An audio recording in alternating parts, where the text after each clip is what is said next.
Bienvenidos a Blender Deluxe Podcast. Hoy pues nos vamos a meter de lleno con los cimientos de la web, el HTML. Tenemos aquí sobre la mesa un montón de recursos, ¿no?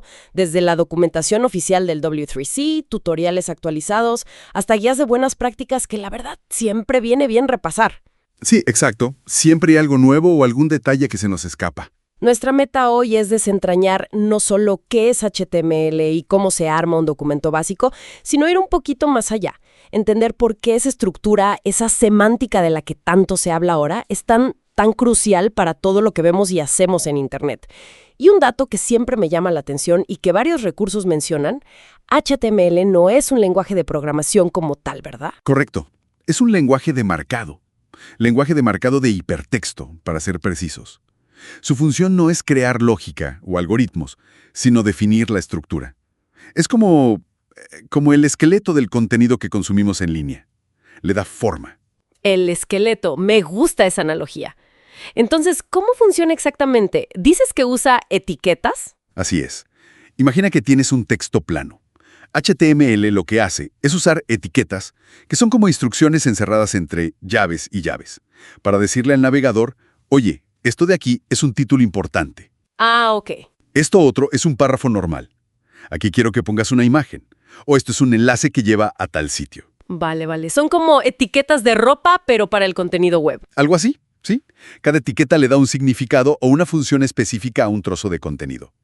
Y la combinación de todas ellas crea la estructura completa de la página. Y hablando de estructura, todos los documentos HTML comparten una base, ¿no? Esa que vemos siempre al empezar. Sí, totalmente. Hay una estructura mínima que casi cualquier página web va a tener. Es bastante estándar. Justo. Esa que empieza con doctype HTML. Recuerdo leer en las guías que eso es lo primerito que debe ir. ¿Por qué es tan importante?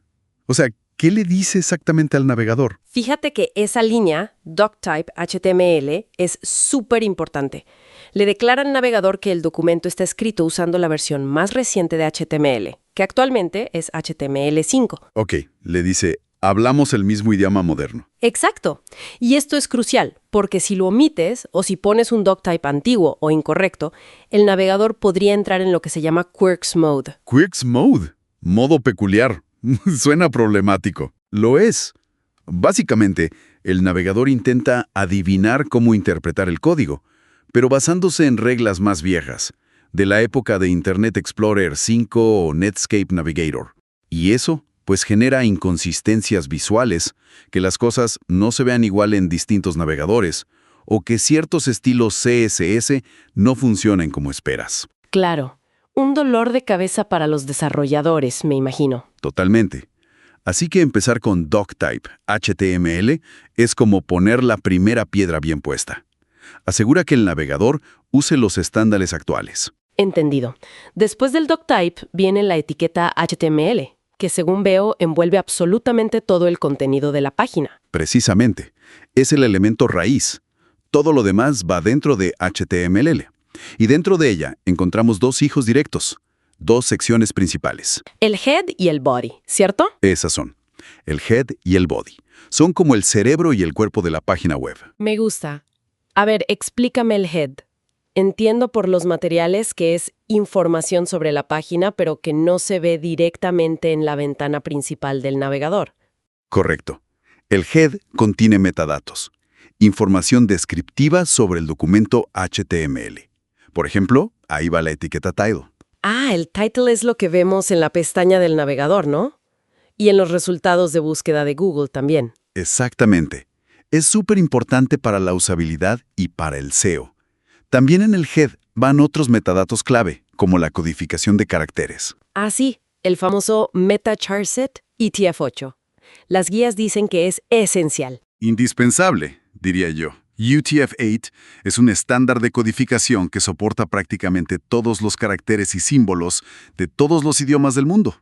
Si no lo especificas o usas una codificación antigua, caracteres como la ñ, las tildes o símbolos especiales pueden mostrarse mal. Pueden aparecer como signos de interrogación, rombos negros. El típico mojibaque, ¿no? Justo eso. Así que MetaCharset igual a UTF-8 es fundamental para la correcta visualización del texto en español y en muchos otros idiomas. También en el head podemos enlazar archivos CSS para los estilos o archivos JavaScript, pero bueno, eso ya es otro tema. Claro, para darle estilo y funcionalidad. Pero la estructura base está en HTML. Entonces, si el head es el cerebro con metadatos, el body es donde está la acción, ¿verdad? Lo que sí vemos. Exacto. El body contiene todo el contenido visible de la página web, todo lo que el usuario final ve y con lo que interactúa. Los textos, las imágenes, los videos, los enlaces, los botones, los formularios. Todo eso va dentro de las etiquetas body y body. Aquí es donde se pone interesante, porque aquí entran todas esas etiquetas que mencionabas antes, para marcar qué es cada cosa. ¿Cuáles dirías que son las más esenciales, las que no pueden faltar en casi ninguna página, según las buenas prácticas actuales? Pues mira, empezaría por los encabezados. Las etiquetas que van de H1 a H6. Ah, los títulos y subtítulos. Sí, pero es importante entender su función. No son solo para hacer el texto más grande o ponerlo en negrita. Su función principal es jerárquica. H1 es el título más importante de la página. Generalmente solo debe haber uno por página. Luego H2 para secciones principales. H3 para subsecciones y así sucesivamente. Entiendo. Organizan el contenido como un esquema. Exacto. Y esto es vital por dos razones principales: accesibilidad y SEO. Las personas que usan lectores de pantalla navegan por los encabezados para entender la estructura de la página y saltar a la sección que les interesa. Si usas mal los encabezados o te saltas niveles, por ejemplo, pasar de un H1 a un H3 sin un H2 en medio, confundes a estos usuarios. Qué importante. No lo había pensado así. ¿Y para el SEO, cómo ayudan? Los motores de búsqueda como Google también usan los encabezados para entender de qué trata cada sección de tu página y cuál es la información más relevante. Usar bien los H1, H2, etc., con palabras clave relevantes, ayuda a posicionar mejor tu contenido. Queda clarísimo. No usar H2 solo porque quieres texto un poco más pequeño, sino porque estructuralmente es un subtítulo de segundo nivel. Precisamente, para el estilo, para cambiar tamaños y fuentes, para eso está CSS. HTML es para la estructura y el significado. Vale. Después de los encabezados, ¿qué sigue? El texto normal, ¿no? Los párrafos. Correcto. Para eso tenemos la etiqueta P. Simplemente envuelve un bloque de texto que forma un párrafo. Es probablemente una de las etiquetas más usadas. P, esto es un párrafo de ejemplo. P, sencilla pero fundamental. Y luego, algo que es la esencia misma de la web, los enlaces. Sin ellos, no habría hipertexto. Totalmente de acuerdo. La etiqueta para crear enlaces es A, viene de anchor, ancla, y necesita un atributo clave para funcionar. El href, ¿verdad? Que indica la dirección a la que apunta el enlace. Exacto. href significa Hypertext Reference. Ahí pones la URL, la dirección web a la que quieres que el usuario vaya cuando haga clic. Por ejemplo, href://www.ejemplo.com. Visita ejemplo.com. Y podemos enlazar a otras páginas web, a otras secciones dentro de la misma página, archivos para descargar. Sí, es muy versátil. Puedes poner URLs absolutas, completas con HTTP, URLs relativas que apuntan a otros archivos dentro de tu mismo sitio web, o incluso identificadores de fragmento con un hashtag para saltar a una parte específica de la página actual. Muy útil. ¿Y las imágenes, cómo las incluimos? Para las imágenes usamos la etiqueta IMG. Esta es un poco diferente porque es una etiqueta autocontenida o vacía, ¿Qué significa eso? que no necesita una etiqueta de cierre como IMG. Se cierra sola, a veces se escribe como IMG, aunque en HTML5 basta con IMG. Lo importante son sus atributos. Necesita al menos dos. A ver, ¿cuáles son? El primero es src, de source, fuente. Es similar al href de los enlaces. Aquí pones la ruta, la URL, de donde se encuentra el archivo de imagen. Ok, la ubicación de la imagen. ¿Y el segundo? Mencionaste que era fundamental. El segundo y crucial es el atributo alt. Viene de Alternative Text, texto alternativo. Ah, sí. He leído mucho sobre la importancia del alt. ¿Para qué sirve exactamente? Tiene varias funciones vitales. Primero, y más importante, para la accesibilidad. Las personas con discapacidad visual que usan lectores de pantalla no pueden ver la imagen, así que el lector de pantalla les lee el texto que pongas en el atributo alt. Describe qué hay en la imagen. Claro, si no pones Alt, esa persona no tiene idea de qué imagen hay ahí. Exacto. Segundo, si por alguna razón la imagen no se puede cargar, el archivo no existe, la conexión es lenta, etc., el navegador mostrará el texto del atributo alt en lugar de la imagen. Así el usuario al menos sabe qué debería haber ahí. Tiene sentido. ¿Alguna otra función? Sí, también aquí da el SEO. Los motores de búsqueda no pueden ver las imágenes como nosotros, pero sí pueden leer el texto alternativo. Un buen alt descriptivo les ayuda a entender el contenido de la imagen y a indexarla correctamente. ¡Wow! El atributo alt es mucho más importante de lo que parece a simple vista. No es solo un por si acaso. Para nada. Es una parte esencial de usar imágenes en la web de forma responsable y efectiva. Las guías modernas también sugieren, cuando es apropiado, envolver la etiqueta IMG junto con una descripción textual, una leyenda o pie de foto, dentro de las etiquetas Figure y Fig Caption. Figure y Fig Caption. Esas son más nuevas, ¿no? O al menos más enfocadas en la semántica. Sí, son parte de HTML5 y ayudan a agrupar semánticamente una imagen, un diagrama, un bloque de código, etc., con su respectiva leyenda o título. Le da más estructura y significado que simplemente poner un P debajo de la IMG. Entiendo. Hablando de agrupar cosas, también están las listas, ¿verdad? Para enumerar pasos o elementos. Correcto. Tenemos dos tipos principales de listas. Las listas no ordenadas, que usan viñetas, bullets, se crean con la etiqueta UL, Unordered List. Ok, UL para viñetas. Y las listas ordenadas, que usan números o letras, se crean con OL, Ordered List. UL y OL. ¿Y los elementos dentro de la lista? Cada elemento individual dentro de cualquiera de los dos tipos de lista se marca con la etiqueta LI, List Item. Entonces sería algo como UL elemento 1 LI, elemento 2 LI, UL. Exactamente. Y lo mismo para OL, solo que el navegador automáticamente pondrá números, 1, 2, 3, en lugar de viñetas. Muy útil para recetas, pasos a seguir, enumeraciones. Sí, para estructurar información secuencial o simplemente agrupar elementos relacionados. Vale. Hemos cubierto encabezados, párrafos, enlaces, imágenes, listas. ¿Qué hay de esa etiqueta que veo por todas partes en el código fuente de las páginas? La etiqueta div. Parece que se usa para todo. El div. Sí, es omnipresente. Div es básicamente un contenedor genérico. Viene de división. No tiene ningún significado semántico por sí mismo. Su propósito principal es agrupar otros elementos HTML. ¿Y para qué querríamos agrupar elementos? Principalmente por dos razones. Para aplicar estilos con CSS o para manipular un conjunto de elementos con JavaScript. Puedes darle a un div una clase o un ID, y luego en tu CSS decir todos los elementos dentro de este div con esta clase deben tener un fondo azul, o algo así. Entiendo. Es como una caja invisible para organizar y estilizar. Exacto. El problema es que, históricamente, se abusó mucho del div.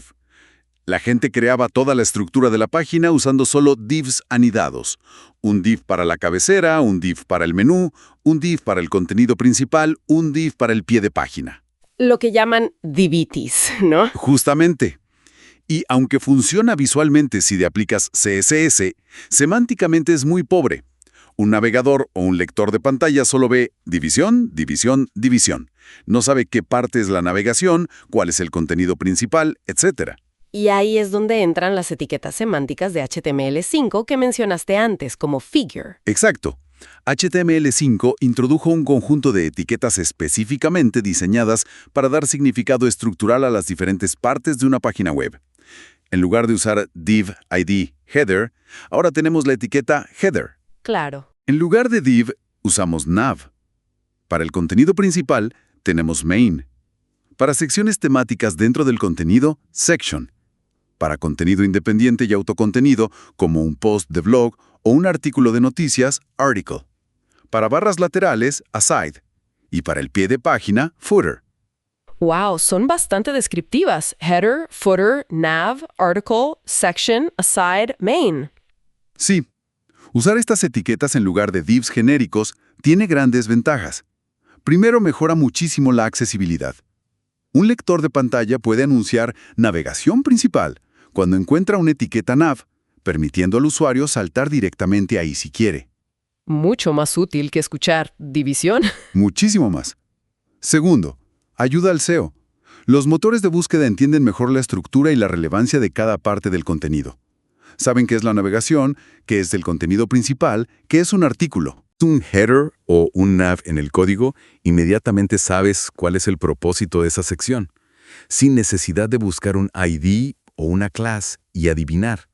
Es autoexplicativo. Entonces, la recomendación actual es usar divs solo cuando necesites un contenedor puramente para estilizar o agrupar, pero siempre que haya una etiqueta semántica apropiada. Header, nav, article, etc. Usar esa etiqueta. Esa es la idea fundamental del HTML semántico moderno. Pensar primero en el significado y la estructura, y luego en la presentación, que para eso está CSS. No significa que div sea malo o esté prohibido, sigue siendo útil, pero hay que usarlo con criterio. Entendido. Y mencionaste class e ID para identificar elementos, ya sea divs o etiquetas semánticas, y poder aplicarles estilos CSS o interactividad con JavaScript. Correcto. Son atributos globales. Se pueden añadir a casi cualquier etiqueta HTML. La diferencia clave es que un id debe ser único en toda la página HTML. No puedes tener dos elementos con el mismo id. Ok, id es como el DNI, único e intransferible. Buena analogía. En cambio, una clase se puede reutilizar. Puedes asignar la misma clase a múltiples elementos. Por ejemplo, podrías tener varios párrafos con class es igual a destacado para aplicarles un estilo especial. Vale, class es más como una etiqueta de grupo. Puedes tener varios elementos en la clase destacado. Exacto. Se usan mucho para CSS. Los id también se usan, pero a veces más para JavaScript, para seleccionar un elemento específico y hacer algo con él. O como anclas internas para enlaces, como href #sección contacto. Perfecto. Y ya para ir cerrando el tema de las bases, ¿qué hay de las buenas prácticas generales al escribir HTML? Mencionaste la indentación antes. Sí, la indentación es fundamental. Significa usar espacios o tabulaciones para anidar visualmente los elementos hijos dentro de sus padres. Hace el código muchísimo más fácil de leer y entender la estructura. Como en los ejemplos que hemos visto, donde Lee está metido un poco hacia adentro respecto a ul. Justo así.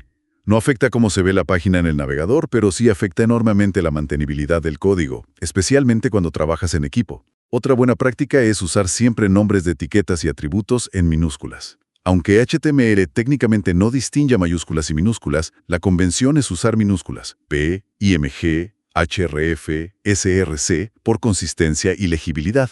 Ok, todo en minúsculas. ¿Algo más? Cerrar las etiquetas que lo requieren. Aunque los navegadores modernos son muy permisivos y a menudo adivinan dónde debería cerrarse una etiqueta P o li, si te olvidas del P o li, es una mala práctica no cerrarlas explícitamente. Puede llevar errores de anidamiento inesperados y problemas sutiles. Las etiquetas vacías como IMG o BR salto de línea son la excepción, no necesitan cierre. Entonces, indentar bien, usar minúsculas y cerrar lo que se tenga que cerrar. Pequeños detalles que marcan la diferencia. Exacto. Son hábitos que hacen el código más limpio, profesional y robusto a largo plazo. Muy bien, creo que hemos cubierto bastante terreno. Haciendo una recapitulación rápida para que no se nos olvide nada clave. HTML es este lenguaje de marcado, no de programación, que estructura el contenido de la web. Es el esqueleto. Ajá. Vimos su estructura básica. El doctype HTML, para empezar bien, la etiqueta HTML, que lo envuelve todo, y las dos secciones principales. Head para metadatos como title y meta charset UTF-8 y body para todo el contenido visible. Correcto. Dentro del body repasamos etiquetas esenciales como los encabezados H1, H6 con su importancia jerárquica, los párrafos P, los enlaces A con su href y las imágenes IMG con sus atributos src y sobre todo el crucial alt para accesibilidad y SEO. No olvides las listas UL y OL con sus li. Cierto, y las listas. Y muy importante, la diferencia entre el contenedor genérico div y las etiquetas semánticas de HTML5, como header, footer, nav, article, section, que le dan un significado real a la estructura. Exacto. Ese énfasis en la semántica es quizás uno de los cambios más importantes en cómo entendemos y escribimos HTML hoy en día. además de las buenas prácticas generales como la indentación, el uso de minúsculas y cerrar etiquetas. Todo esto, como decías, enfocado en crear una web que no solo se vea bien, sino que sea accesible para todas las personas y comprensible para las máquinas. Ese es el objetivo, una web más significativa. Pues, para dejar a nuestra audiencia con algo en qué pensar, basándonos en todos estos recursos y la evolución del HTML, ¿qué reflexión final o pregunta te surge? Una idea que me viene a la mente y que algunos artículos más avanzados insinúan es pensar en el futuro. Ya hablamos de cómo la semántica ayuda a lectores de pantalla y a buscadores hoy, pero ¿qué pasa si llevamos eso más lejos? ¿A qué te refieres? Pensemos en esto. A medida que la web se vuelve estructuralmente más rica y significativa gracias al uso extendido y correcto de estas etiquetas semánticas, article, section, figure, data, time, etc., ¿cómo podría esto transformar radicalmente la manera en que las máquinas, ya no solo navegadores y buscadores, sino quizá inteligencias artificiales, asistentes personales, sistemas de análisis de datos, interpretan, extraen y utilizan automáticamente la información de la web en el futuro? Interesante. O sea, ir más allá de simplemente mostrar la página o indexarla. Exacto. Si una IA puede entender sin ambigüedad que esto es un artículo científico, esta es la fecha de publicación, estos son los datos clave presentados en esta tabla, esta es la conclusión principal. ¿Qué nuevas aplicaciones, qué nuevas formas de conectar y reutilizar el conocimiento podrían surgir de una web que no solo contiene información, sino que también declara explícitamente su propia estructura y significado, a un nivel mucho más profundo? Abre muchas posibilidades, ¿no? Desde análisis automáticos más precisos hasta formas completamente nuevas de interactuar con la información online. Justo.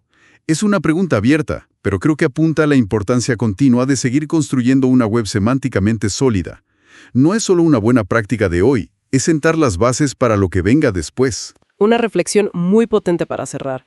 Muchísimas gracias por compartir todo este conocimiento y análisis. Un placer, como siempre.